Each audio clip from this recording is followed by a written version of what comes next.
Hey everybody, it's me Andrew. Get out into nature and tune in for yourself. Resonate with the Earth's electromagnetic field via 432 Hertz, the universal frequency. Balance out psychologically and emotionally, and further strengthen your brain and your heart coherence as well. Get a plant-based diet going for yourself today and to nurture yourself right back into life. We are literally herbivores in nature. Further balance out your physical body's pH level and to get with alkalinity. Then you can generate some static electricity. Send me some love telepathically. Set attention to your mind and set intention to communicate. That is all there is to telepathy. You are now tuning in to great days.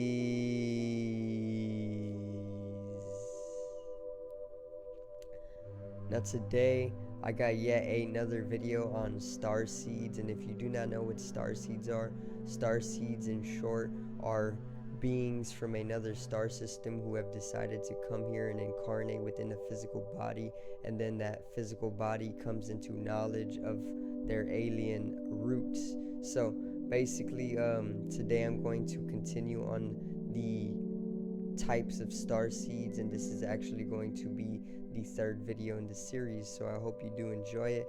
And yeah, let's get right into it.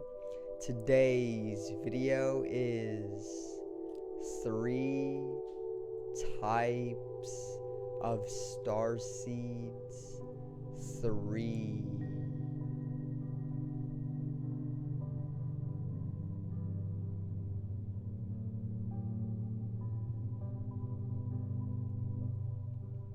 Now, let's get right into it, alright? So, not gonna waste any time with this. These are very enjoyable videos for me. And yeah, let's get right into talking about the first type of starseed in today's video.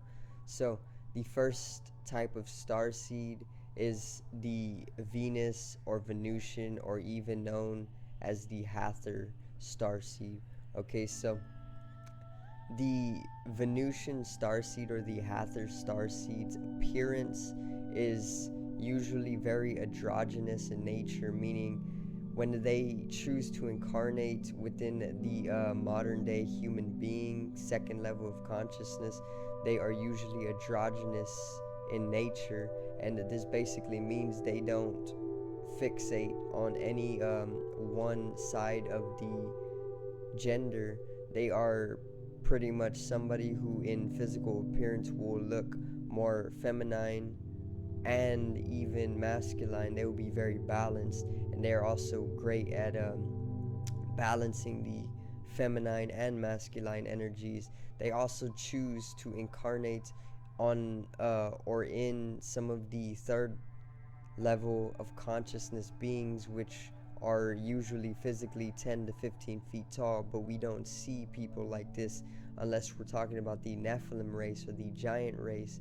The Nephilim race and the giant race are 10 to 15 feet tall, and they usually choose to incarnate within these beings because they are more harmonious in consciousness, and we as modern human beings are second level of consciousness, which are disharmonious, and the third level of consciousness, the next, which is physically evident of their harmoniousness by their size, which is 10 to 15 feet, is what the Hathor or Venusian race chooses to incarnate into. So there is incarnations of the Hathors and Venusians or Venusians in some of the modern human beings, but mostly I feel as though they choose to incarnate within Nephilim race beings on the earth, the 10 to 15 feet beings, not the 5 to 6, 7 feet beings, which is us. Okay, but there is incarnations of the Hathors within modern society. Okay, and usually you'll see these people channeling their messages, or even teaching sound healing, or even teaching their methods for ascension as well. So yeah, let me get right into it with this. They're fourth dimensional beings, so they reside on Venus. Specifically, they reside in the etheric realms of Venus, or the spatial realms, or you can even call them the higher overtones of the fourth dimension on Venus. So the Hathors exist on Venus within the higher dimensions, or the higher overtones, my bad, of the fourth dimension. Basically, they are not physical beings, they are fourth dimensional, and they are even higher of the fourth dimension. They are metaphysical beings, and usually they are very much just sound beings. They are very great at using their throat chakra, or they are great at using sound. They can literally cast away all evil spirits, all fear, all suffering, all misery, all unconsciousness, just by resonating with the electromagnetic field of the universe, with their ability to strengthen their sound body, and they actually were the primary mentors and teachers at the left eye of Egypt mystery schools. So there was mystery schools in Egypt, right? Way back millennia ago, there was mystery schools, which these mystery schools were for expanding and teaching people how to basically ascend and be a spiritual being. And the Hathors, which reside on the higher overtones of the fourth dimension on Venus, were literally the primary mentors or teachers of the at the left eye of Egypt mystery school. So they have been helping humanity literally for millennia and millennia, and they are literally mediators of the Syrian race. Basically, what this means is that they bridge the human race and the Syrian race, and they act as a mediation species or race in order to have humanity ascend into a higher vibration, or a fifth dimension. And basically that is the love dimension. Remember, the left eye, the left physical eye, corresponds to the right brain hemisphere. The right brain hemisphere is also the feminine side of our brain, and it is known for creativity, it is known for music, it is known for love, it is known for the experience of God or subjectivity, it is known for the geometries of water, and it is known for the geometries of ether or space as well. And basically the Hathors are in correspondence to all of these things, being they were the primary mentors at the left eye of Egypt mystery school. So their purpose here on earth is to actually help humanity learn compassion and unconditional love, because they are unconditionally loving, and they are very, very connected with the divine feminine, which we don't have a strong connection to collectively anymore. So this is their main purpose here on earth, or their main purpose is to teach unconditional love, compassion, and bring humanity out of its state of unconsciousness by teaching more consciousness through practical methods and ancient sound healing and areas of life like this. Okay, and some of the traits of a Hathor or Venusian starseed is that they are very, very, very unconditionally loving and compassionate towards the earth and all of its beings. They are very, very feminine, meaning they are very highly connected to the divine feminine, the cosmic mother. They are very nurturing, okay, and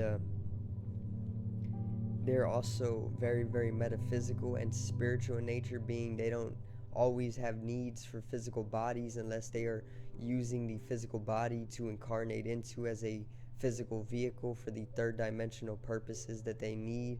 Usually it consists of having their message channeled, kind of like I'm doing right now, or even having their specific purpose to fulfill within a physical body, you know. They're very harmonious and joyous once again. Usually in the physical body or the third dimensional body, they are very tall and slender in appearance. So if you are very, very tall and slender, this usually means that you could be a Venusian or Hathor starseed. They are very drawn to Egypt, being they used to learn and teach within the Egyptian mystery schools. So if you are very, very drawn to Egypt and you do not know why, chances are you are a Hathor or Venusian starseed. And if you are very, very drawn to Venus as well, astrologically, chances are you are Venusian or Hathor starseed as well.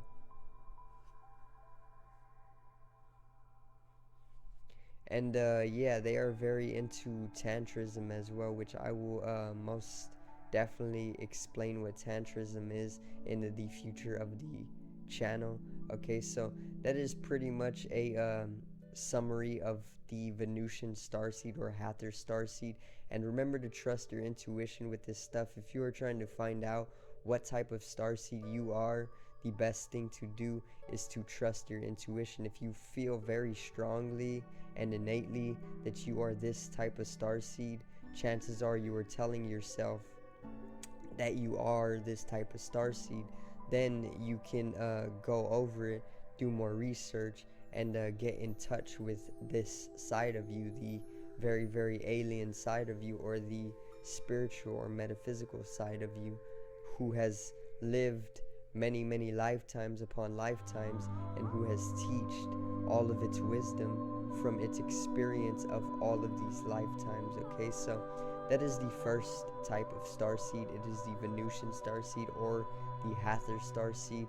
And Hathors, once again, were the primary mentors at the left eye of Egyptian mystery school, and they reside on the higher overtones of the fourth dimension on Venus, or the etheric realms or spatial realms. Okay, so the second type of starseed in today's video is going to be the Greys. Okay, and I've talked about the Greys a number of different times in past videos. Okay, the Greys are the little gray aliens that are most famously known for the abduction of Betty and Barney Hill, or even the Area 51 invasion as well. Both of these were the Greys is what they are called, or their official name is Zeta Riticulian, because they come from the star system of Zeta Reticuli in Orion. Okay, so basically the Greys' appearance is, in their native form, is they're very, very small, they're very short, they're very pale, or they're gray. They're even translucent in color, or in skin texture. They could be translucent as well. They're very short, they're very, very scrawny as well.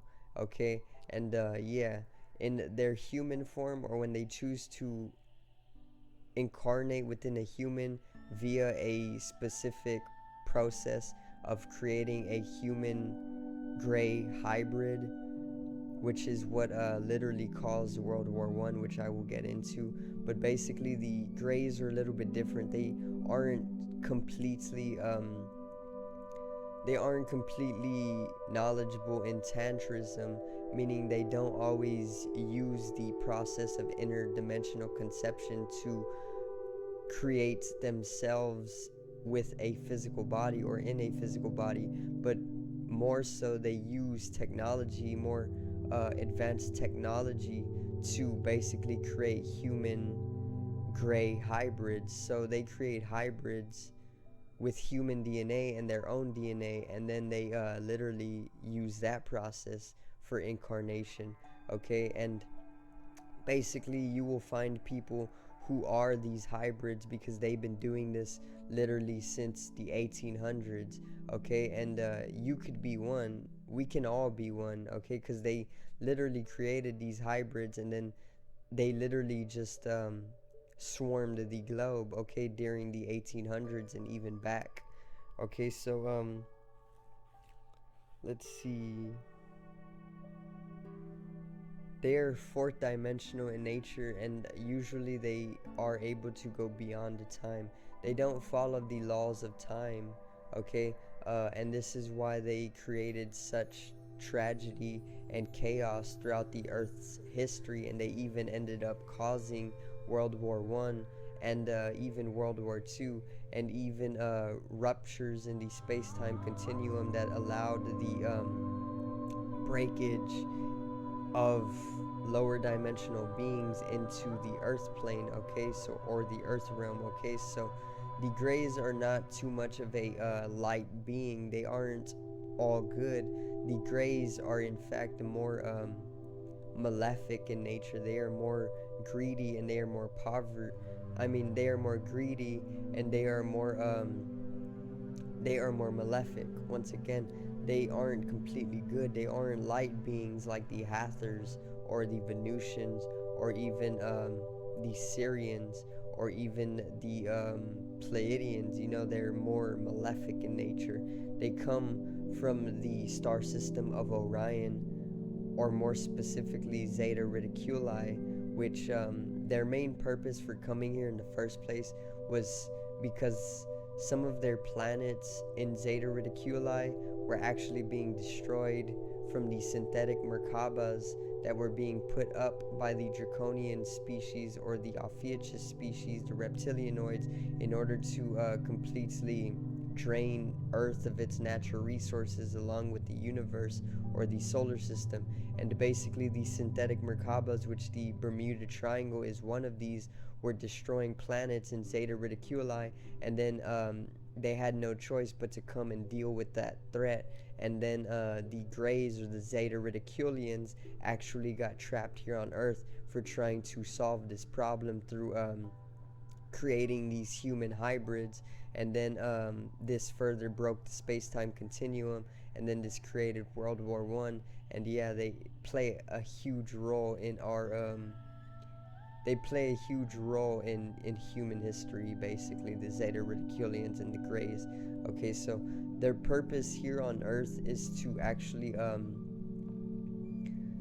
they were first here to help their own planet or their own star system out once again, because of the synthetic Merkabas.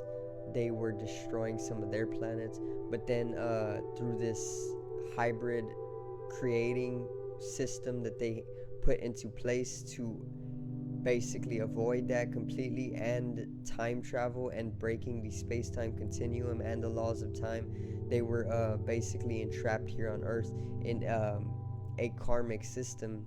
Now the Greys, or the Zeta Riticulians, are trapped here on Earth in an incarnation or a reincarnation system over and over until they learn from their mistakes, because they were literally tampering with humanity, and they literally traumatized a lot of humanity in that process. So yeah, some of the traits of a Grey or a Zeta Riticulian starseed would be that they are very, very greedy.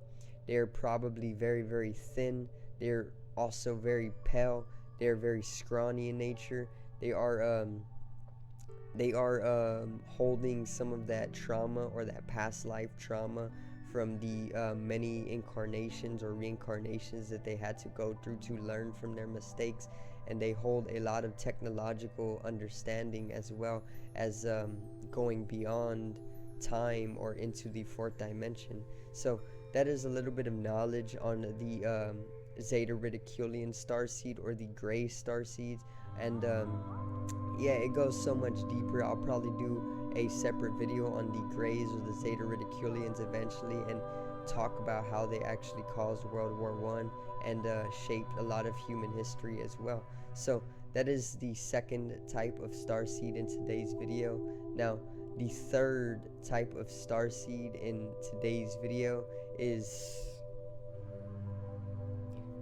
the Mintakas. Okay, so both the Greys, or the Zeta Riticulians, and the Mintakas are both Orion originators, so they both came from Orion, okay? But the Mintakas are more benefic, and the Mintakas are more light being in nature, unlike the Greys. The Greys are here to sap the earth of its resource and its natural healthy vibration, and the Mintakas are more light being, and they are more higher vibrational, fifth dimensional in nature, or loving in nature. So the third type of starseed, once again, is a Mintaka starseed, okay? And basically, Mintaka is a star in Orion. Specifically, it is one of the 3 stars in Orion's belt, okay? And the Mintakas actually come from a planet that is making up the solar system of that star, which is Mintaka, which is one of the stars in Orion's belt of 3 stars. And that planet is called Artuvia. So they originate from a planet called Artuvia,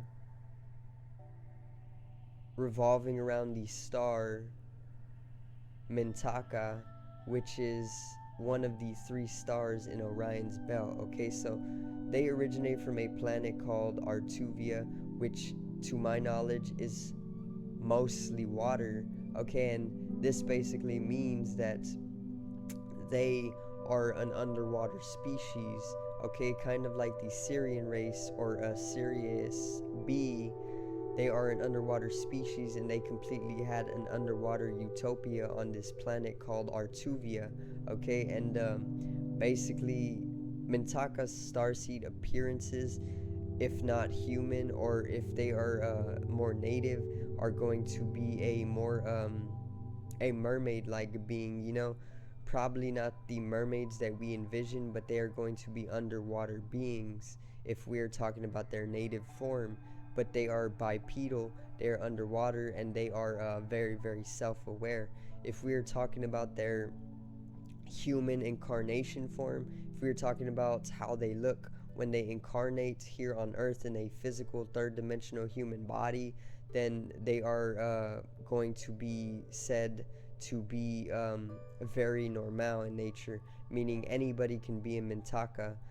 There's no specific appearance when it comes to their human form, but yeah, their native form is most definitely an underwater being who is bipedal and self-aware, and usually this will have them looking very utopianly like a mermaid, you know? So let's get right into it with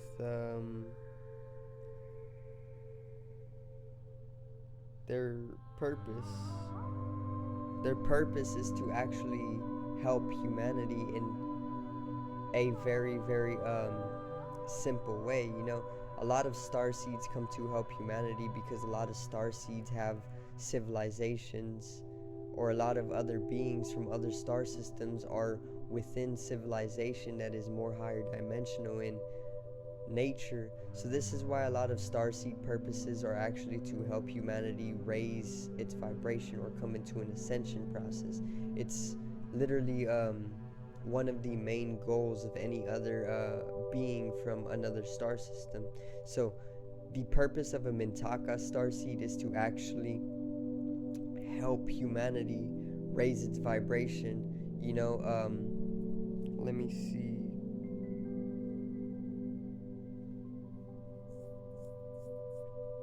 And it is to literally just help, once again, bring humanity into a more higher consciousness, you know, through very, very practical methods, okay? And oftentimes a Mintaka starseed will have a positive outlook on life, but they will feel very, very hollow, and they will feel very, very homesick, because I do believe that their planet Artuvia doesn't exist anymore. And yeah, that basically is why so many Mintakas got stuck here on Earth, because they were helping with a process of ascension, and then eventually Artuvia, their planet, or their home planet, got destroyed along with their utopian civilization that was completely underwater as well. So yeah, Their purpose, once again, is to literally help humanity raise its vibration and ascend, and they have a positive outlook on life, but they oftentimes feel very homesick and very hollow as well. They are very, very drawn to water, being they were literally Cetaceans, or they were literally underwater bipedal self-aware beings from Artuvia.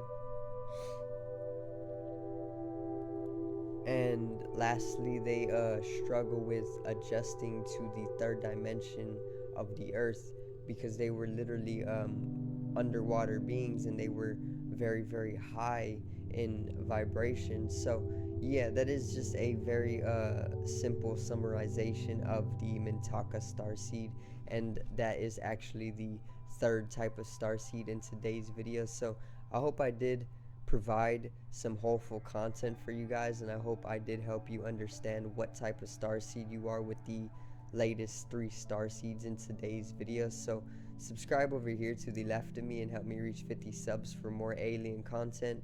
Drop a like on the video to the right of me for more information on starseeds. Generate some static electricity from the ethereal body or the spatial body. It needs to be strengthened and realized for the collective rise in consciousness. I love you guys. Have a great day, and peace out, you little aliens.